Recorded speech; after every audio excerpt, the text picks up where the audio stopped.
Enfim, retornando aqui às atividades no canal, né? Esse vídeo é sobre a escola de Frankfurt. Já deixei a playlist criada, tem mais vídeos sobre esse tema. Todos os livros citados nesse vídeo, eu vou estar deixando aí o nome e o link para compra na descrição do vídeo e no primeiro comentário fixado, tá bom? Aproveitem aí o vídeo, compartilhe, comente o que você achou, se gostou do novo formato. Essa semana já vai estar saindo os vídeos aí normalmente. Obrigado a todos.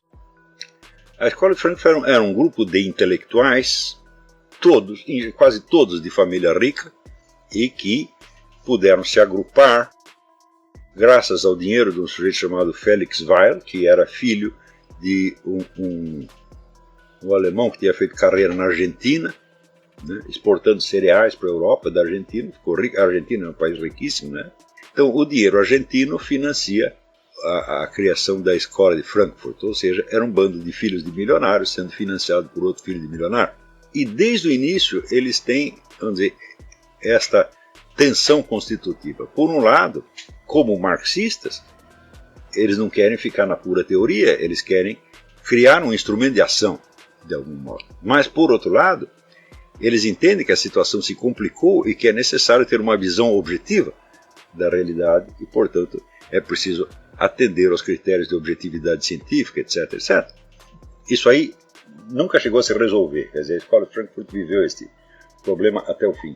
Então, eles tinham uma proposta, uma intenção de idoneidade intelectual. E, por outro lado, tinham também uma proposta de fidelidade ao movimento socialista. Daí, dentro disso, vai surgir, aos poucos, a necessidade que vamos dizer, só se tornar mais clara na década de 60, nos Estados Unidos, necessidade de encontrar um outro agente histórico que não o proletariado. O esforço intelectual dessa gente para resolver as contradições é um negócio monstruoso e até certo ponto admirável. Porém, vocês podem imaginar que com todas estas dificuldades internas e ao mesmo tempo constituindo não apenas um grupo de intelectuais, mas um movimento de massas, o movimento marxista produzia ideia atrás de ideia, livro atrás de livro, proposta atrás de proposta e estava em permanente discussão o tempo todo. E com isso foi criando uma bibliografia tão imensa, tão imensa, tão imensa, que para você se orientar dentro dela, às vezes é preciso uma vida inteira. O que significa que um estudante pode entrar de cabeça dentro desse oceano marxista e nunca mais sair de lá de dentro. Porque aquilo vai alimentar a sua cabeça dele com temas e problemas e dificuldades pelo resto da vida, e ele ainda tem que assimilar toda uma linguagem, tá certo, imensamente complexa e que vai se tornando cada vez mais rica e complexa à medida que as análises prosseguem. Então, se forma em torno disso o que eu chamei a cultura marxista. Tem uns artigos que eu fiz, o Marxismo como Cultura, e ali você vê que a aquisição dessa cultura, às vezes é trabalho de uma vida. Para mim isso me custou 10 anos da minha vida. E quando eu botei a minha cabeça para fora disso, foi com enorme surpresa que eu descobri que havia outras coisas, porque naquilo onde eu estava metido já era tão grande e complexo que a possibilidade de alguém saber o que os marxistas não sabiam era remotíssima. Então, note bem que se você entra na faculdade e sob a inspiração de um professor, você mete a sua cabeça lamaçal marxista, você vai ficar ali dentro o resto da sua vida, muito provavelmente. Vocês estão vendo uma experiência diferente, que é de entrar nisso aí, já de certo modo com uma boia, né? Você não vai afundar ali no meio. Você vai entrar e sair. Entra e sai, tá certo? Até você aprender a entrar e sair sozinho. No começo eu vou puxar você de lá de dentro, tá certo? Mas, quer dizer, é uma espécie diferente de experiência do marxismo. O pessoal não marxista, o pessoal que vem de outra formação completamente diferente, tem uma outra experiência. Em geral são pessoas de formação científica ou estudaram economia, matemática, ou coisa assim, e entram ali, dão uma lambida no processo e vêm. Cientificamente isso não faz o menor sentido e viram as costas e vão embora. Isso quer dizer que dificilmente você encontrar um liberal conservador com conhecimentos profundos de marxismo. E este é um problema, porque o marxismo chegou a ocupar 1/3 da superfície terrestre e ocupa praticamente todas as universidades do Ocidente. Então, quer dizer, o desprezo intelectual que você tem por aquela escola o impede de penetrar nas complexidades internas e, portanto, impede de penetrar na experiência humana que é vivenciada por esses milhões de marxistas no mundo inteiro. Então, o julgamento científico que você faz, você vê, é o que o Eric Voegelin diz isso. Olha, eu li o Capital e durante 3 meses eu fui marxista. Daí no ano seguinte eu fiz um curso de economia política, vi que aquilo tudo era uma besteira, tá certo? E me desinteressei daquilo. Eu digo, bom, anos depois ele é obrigado a se interessar de novo, tá certo? Sobre outra perspectiva, evidentemente. Mas desse pessoal liberal conservador, eu nunca conheci um que tivesse vivenciado profundamente o drama intelectual marxista. Isso quer dizer, os marxistas não conhecem o pensamento dos outros e os outros não conhecem o pensamento do marxista. O que já é uma situação, vamos dizer, de uma anormalidade fora do comum. Aqueles que conhecem, em geral, são pessoas que estiveram mergulhadas no marxismo durante muito tempo e que, quando começam a tirar a cabeça fora, já é muito tarde. E do imenso universo de ideias que existe fora do marxismo, só adquire um pedacinho. Foi o caso do Zé Guilherme Melchior. O Zé Guilherme Melchior teve a formação marxista, viveu no meio marxista até os quase 40 anos e de repente descobriu que existe a economia liberal. E bom, a economia liberal já é algo fora do marxismo, sem dúvida. O pensamento liberal, mas isso é uma migalha. Depois, se você pensar, assim, bom, vamos agora examinar o marxismo do ponto de vista da filosofia hindu. Você sabe o tamanho da filosofia hindu? São milênios de um pensamento de uma profundidade muito maior do que o marxista pode conceber. E se você entrar já na filosofia islâmica? Filosofia islâmica, olha, só o Irã tem mais de maiores filósofos do que a Europa inteira, praticamente. Então, bom, vamos examinar o marxismo desde o ponto de vista dessas filosofia. Foi o que eu fiz. E, que eu saiba, só eu fiz. Ninguém mais teve essa ideia. O pessoal saiu do marxismo, descobriu a filosofia liberal e achou que pronto, está resolvido o problema. Eu digo, muito bem, isso lhe permite rejeitar o marxismo, mas isso não permite vencê-lo intelectualmente. Porque, como dizia Nietzsche, só se vence o que se substitui. Se você não colocar outra coisa no lugar do marxismo, meu filho, não tem jeito. Tá certo? E, além disso, eu digo, as filosofias do sentido da história, elas só têm como ser superadas desde uma visão escatológica real. Ou seja, você precisa entrar de cabeça nas revelações e ter toda uma filosofia do tempo e da eternidade, né, do juízo final, da escatologia, etc. Para daí você, dentro disso, entendeu o marxismo de novo. Quer dizer, o Eric Voegelin foi um dos poucos que fizeram isso, mas eu acho que o conhecimento que ele tinha da filosofia islâmica era muito, muito, muito limitado. Né?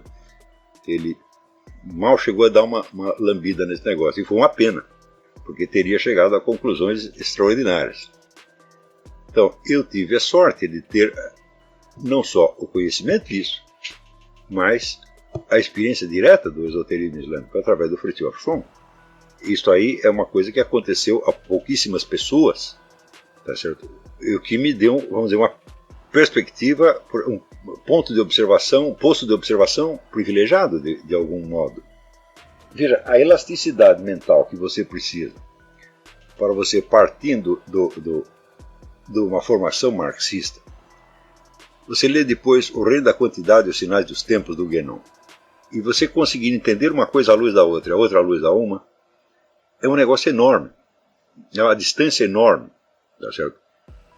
E se você lê isto no sentido em que Leibniz lia, quer dizer, de concordar com tudo que você lê, quando você está lendo marxista, você é marxista. Quando você lê o Guénon, você é guénoniano. É assim por diante. E depois você vai articulando as coisas do modo que você puder. Eu acho que esta seria a experiência intelectual fundamental para o século XX e XXI. Quer dizer, você percorrer toda esta gama. Isso não quer dizer só você conhecer e ler. Você pode conhecer muita coisa, você nem mesmo, e não vivenciar as contradições, não vivenciar o drama. Estou falando, você se deixar efetivamente influenciar e enriquecer por essa multidão de perspectivas. Eu acho que essa seria a tarefa fundamental. Veja a distância em que vocês estão ainda dessa experiência, vocês não entraram nela ainda. eu estou preparando vocês para que entrem. Quer dizer, isso é para 10 anos, 20 anos, sei lá. E hoje em dia você ainda tem outros elementos que no tempo do Zé Guilherme Melchior não existia. Hoje você tem o tal do transhumanismo, tá certo? Você tem toda a situação, vamos dizer, de dominação globalista, você tem toda a ideologia eurasiana, você tem uma série de elementos novos que não existiam naquela época e que o seu objetivo deve ser o de compreender tudo isso, compreender humanamente. No sentido do Pico della Mirandola, nada do que é humano me é indiferente. E não há motivo para você dizer, mas isso é muita areia para o meu caminhãozinho. Eu digo, não é. Quem fez tudo isso foi gente, não foram deuses. Né? Então, e mesmo o que Deus fez, ele fez à altura do seu entendimento. Se você pegar só a escola de Frankfurt, a bibliografia dela é tão imensa e os problemas internos são tão difíceis e sutis que você pode passar anos da sua vida ali dentro sem ler nenhum autor que seja fora da escola de Frankfurt. Foi a experiência que foi feita por Martin Jay, né? Um livro excelente, né? The Dialectical Imagination, sobre a história de Frankfurt. Né?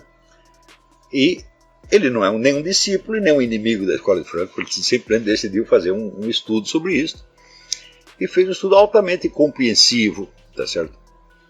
Sem nenhuma rejeição, sem nenhum preconceito, mas sem evitar o senso crítico. Porém, a crítica que ele faz é, por assim dizer, interna.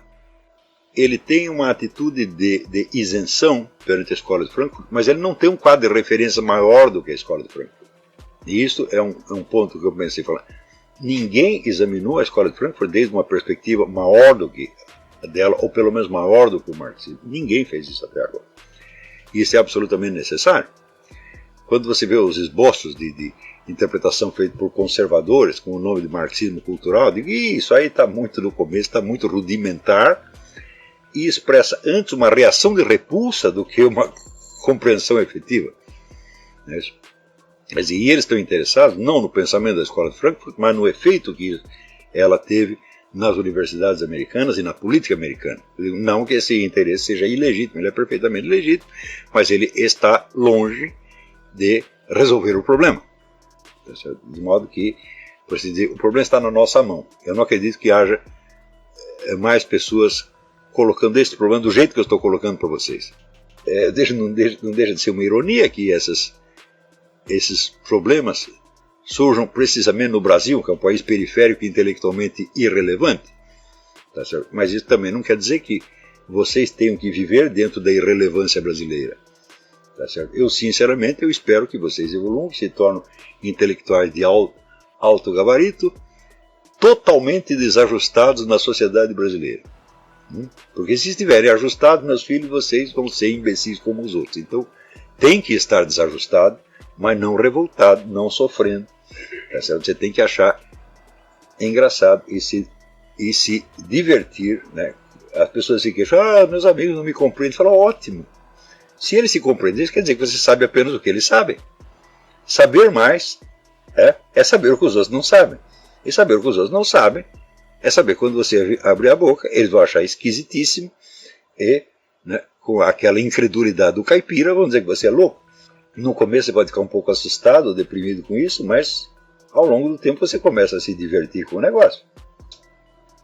Só o negócio da escola de Frankfurt, você veja o número de intelectuais brasileiros que viveram dentro da atmosfera da escola de Frankfurt e depois acompanharam novos desenvolvimentos que surgiram dentro do pensamento marxista ou esquerdista em geral, como desconstrucionismo, pós-modernismo, etc. Isso aqui já é... Quais são as relações entre esse pós-modernismo e a escola de Frankfurt? Né? É uma continuação, é uma oposição? Fala, bicho, esse é um saco de gato, não dá para saber. Porque sobre certos aspectos, alguns concordam, outros discordam. Uns acham que é continuidade, outros acham que é oposição, mas você vê que tem continuidade. Só este problema, relações entre escola de Frankfurt e pós-modernismo, dá para você estudar 20 anos e você tirar um doutorado pela USP. E depois que você sabe tudo isso, eu digo, bom, o que você sabe? Você não sabe nada. Você sabe as encrencas entre 2 ou 3 pessoas. E este é o máximo que você vai saber do mundo. Mas no Brasil, isso aí já dá doutorado, então você vira um catedrático com esse negócio. Né? Então, uma coisa notável ali nesse pessoal da escola de Frankfurt é, por um lado, assim, a acuidade, às vezes, de certas análises ou psicológicas que eles fazem, ou de certas interpretações que ele faz de obra de arte e tal, é a absoluta incapacidade de entender aquilo que mais lhes interessa, que é o curso das coisas políticas. Quando você vê as análises que eles faziam e as previsões que faziam, eles nunca acertavam uma. Você dava um quadro para o Theodor Adorno, nossa, ele te dava uma aula maravilhosa. Ele disse, bom, agora analisa a situação política e me diz o que vai dar. Errava 100%, sempre. Mas é na arte que você está interessado? Não, eu estou interessado em última análise no socialismo. Não espanta que o final da vida de vários deles tenha sido totalmente decepcionante, até mencionei, acho que no programa, so to speak, o final do Theodor Adorno, né, quando as alunas dele, né, que tinham absorvido o ensinamento da escola de Frankfurt e transformado em militância política, o desrespeitaram completamente, o humilharam e fizeram o velho morrer. Ele logo depois morreu. E as meninas lá tiravam a roupa e ficavam esfregando os peitos na cara dele, né? E o velhinho dizia, não, vocês não me compreenderam. E depois morreu em seguida. Walter Benjamin, que terminou assassinado pela KGB, né? Ou o Max Horkheimer, que era o fundador da... Não foi bem o fundador. O fundador foi o próprio Weil e o Pollock, Friedrich Pollock. Mas foi o presidente, o chefe da escola, foi muito tempo, que era o mais inteligente de todos eles. E no fim da vida ele estava voltando ao judaísmo. Ele foi fazer uma curva, porque todos eles começaram com o judaísmo. O próprio Georg Lukács, no começo, tem muito interesse no judaísmo, daí fizeram uma curva inteira, daí no fim do... Max Horkheimer, quando morreu, estava quase se reconvertendo ao judaísmo. Então tudo isso foi muito melancólico. Em matéria de previsões, eu vou dar dois exemplos aqui que o Martin Jay dá no livro, né? Previsões sobre coisas importantíssimas e que eram do máximo interesse da escola, e você veja como eles foram parar longe da realidade. Essa aqui é a carta que o Horkheimer, já velhinho, mandou para o Martin Jay para agradecer o livro. Então aqui na segunda edição ele reproduz. Ele diz, Horkheimer, a carta foi escrita em dezembro de 71. Ele diz, já pelo fim dos anos 20, certamente no começo dos anos 30, estávamos convencidos da probabilidade de uma vitória nacional socialista, assim como do fato de que ela só poderia ser enfrentada por meio de ações revolucionárias.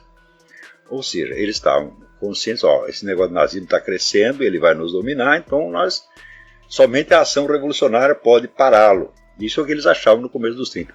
Acontece o seguinte, foi justamente a ação revolucionária que facilitou a ascensão do nazismo. Se o pessoal da esquerda tivesse se aliado com o governo que era social-democrata, os tucanos, teriam esmagado o nazismo. Mas, como em teoria o governo social-democrata era burguês, então o que acontecia? O nazista atacava o burguês por um lado e os comunistas por outro, tá certo? O governo caiu e os nazistas estavam melhor organizados, ganharam a parada. Então, eu digo que essa previsão foi exatamente o contrário do que aconteceu.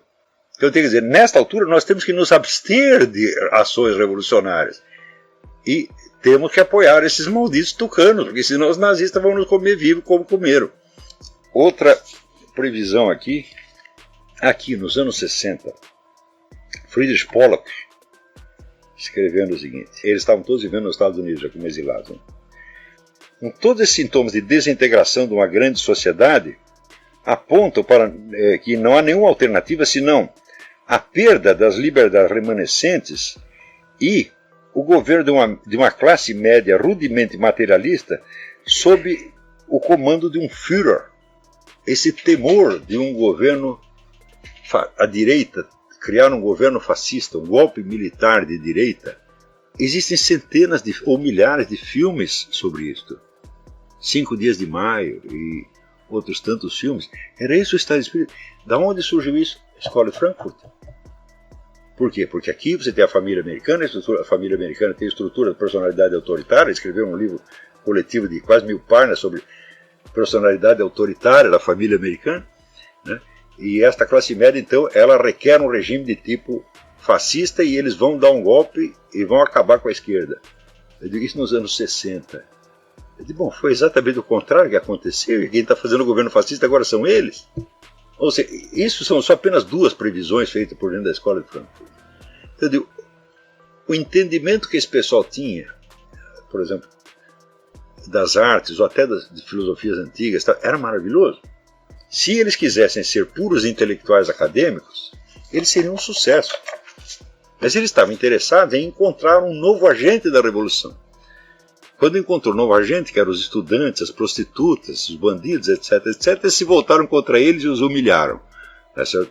E, logo em seguida, adotaram todas as táticas fascistas que hoje estão aí em pleno uso generalizado. Então, o que mais? Eles só erraram naquilo que mais lhes interessava. No resto, eles acertaram. Então, isso é uma tragédia intelectual monstruosa e que não pode ser ignorada. E, vamos dizer, muito da vida brasileira de hoje é um fenômeno, vamos dizer, um eco remotíssimo desta tragédia vivida por essas pessoas. Eu duvido que tenha algum desses marxistas brasileiros consiga compreender mais ou menos a escola de Frankfurt como um todo, ou mesmo, eu acho que existe a tradução brasileira deste livro, A Imaginação Dialética.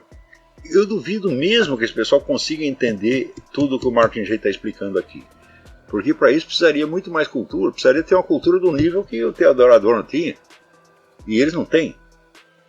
Então, isso quer dizer que a vida cultural universitária brasileira, vamos dizer, é o eco de uma sombra, de um sintoma, de um sinal, de uma coceira da escola de Frankfurt. Né? Sem contar o que veio depois.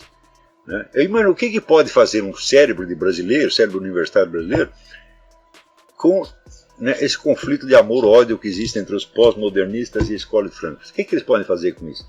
O sujeito pode dedicar a vida inteira dele a isso aí. E produzir inumeráveis teses universitárias. Né? Ele pode até fazer isso, mas em que isso vai ajudá-lo a compreender o processo político histórico real? Em nada. Porque para isso ele precisaria enxergar desde outras perspectivas tão remotas. Por exemplo, agora o pessoal está ouvindo falar do eurasianismo. Então, eu estou falando do eurasianismo há 20 anos, e eu li esta coisa toda, e pior ainda, eu conheço a retaguarda do pensamento russo, tá certo, que inspirou o Dugin, não todo, evidentemente, porque eu não leio a língua russa, mas do que eu pude ler em tradução inglesa, francesa, italiana, alemã, o resto eu aprendi um bocado de coisa, e, sobretudo, o meu curso lá com o padre lá dos Anjos foi feito inteirinho na base de um trabalho que eu estava fazendo sobre o Vladimir Solovyov, que é um desses grandes nacionalistas russos, inspirador remoto da ideia eurasiana. E esse pessoal nunca leu uma linha de Solovyov. Por quê? Solovyov é um filósofo cristão da ortodoxia russa. O que isso pode interessar na USP? Nunca, nada. Então, mais ainda, o Dugin, ele leu René Guénon inteiro, Júlio Evola inteira, mais Evola do que Guénon, e você imagina um marxista da USP lendo Júlio Evola, que está falando sobre alquimia, magia, etc, etc, etc, e, quer dizer, é um mundo estranho. Em toda a USP, eu só conheci 2 camaradas que sabiam disso. Um era o Ricardo Mário Gonçalves, que era um monge budista que criou o Instituto de Estudo Oriental lá na USP, dirigiu pelo menos.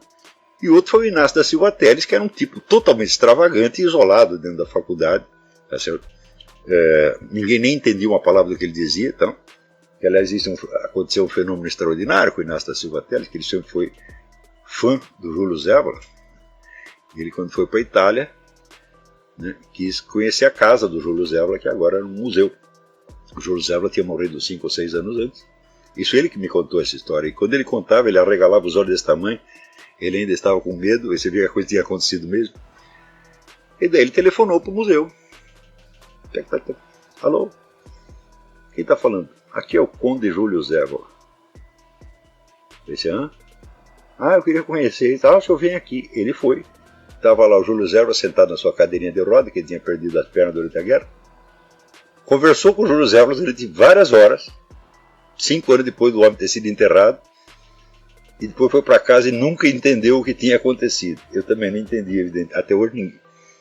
Pode ser que o Júlio Evola enganou todo mundo, dizendo que tinha morrido só para não encher mais o saco. Pode ser que fosse o fantasma do Júlio Evola, pode ter sido uma alucinação, mas o Inácio, como dizia, era louco, mas não rasgava dinheiro. Aliás, um dos homens mais cultos e brilhantes que eu conheci no Brasil. Então, só essas 2 pessoas sabiam disso. Né? Quando o Jacob Pinheiro Goldberg organizou um simpósio sobre as religiões orientais na USP, tinha lá um monte de uspianos, a ignorância geral era um negócio monstruoso. Isso foi em que ano? Você lembra disso? Ainda nos anos 80, Na época eu estava escrevendo negócio para o René Guénon, eu dei uma conferência no Instituto de Biociências da USP sobre o que é o conceito de ciências tradicionais. Tínhamos 200 pessoas na plateia, todo mundo assim. O que esse cara está falando? Eles nem acharam, ninguém nem contestou, eles não entenderam o suficiente para contestar. 81 mais ou menos, né? Você vê aqui o despreparo para lidar com essas coisas, no Brasil é um negócio monstruoso. Então, por isso mesmo, a escola de Frankfurt, para essas cabeças, sem contar os problemas entre a escola de Frankfurt e os pós-modernistas, isso pode ser o tema para uma vida inteira de professor da USP, que nunca vai sair daí. Eu espero que vocês façam melhor. Não já, isso vai dar muito trabalho. Tá certo? Também não estou sugerindo que mergulhe de cabeça no marxismo amanhã. Não façam nada na área antes de ler o livro inteiro do Kolakowski, The Main Currents of Marxism, as correntes principais do marxismo, eu acredito que existe uma tradução brasileira. Esse é o livro número 1. O livro tem umas 1000 páginas. Depois de vocês lerem o Kolakowski, talvez vocês tenham um plano para começar a estudar o assunto, sabendo que vocês não vão conseguir nenhum resultado antes de uns 10 a 20 anos. Tá bom?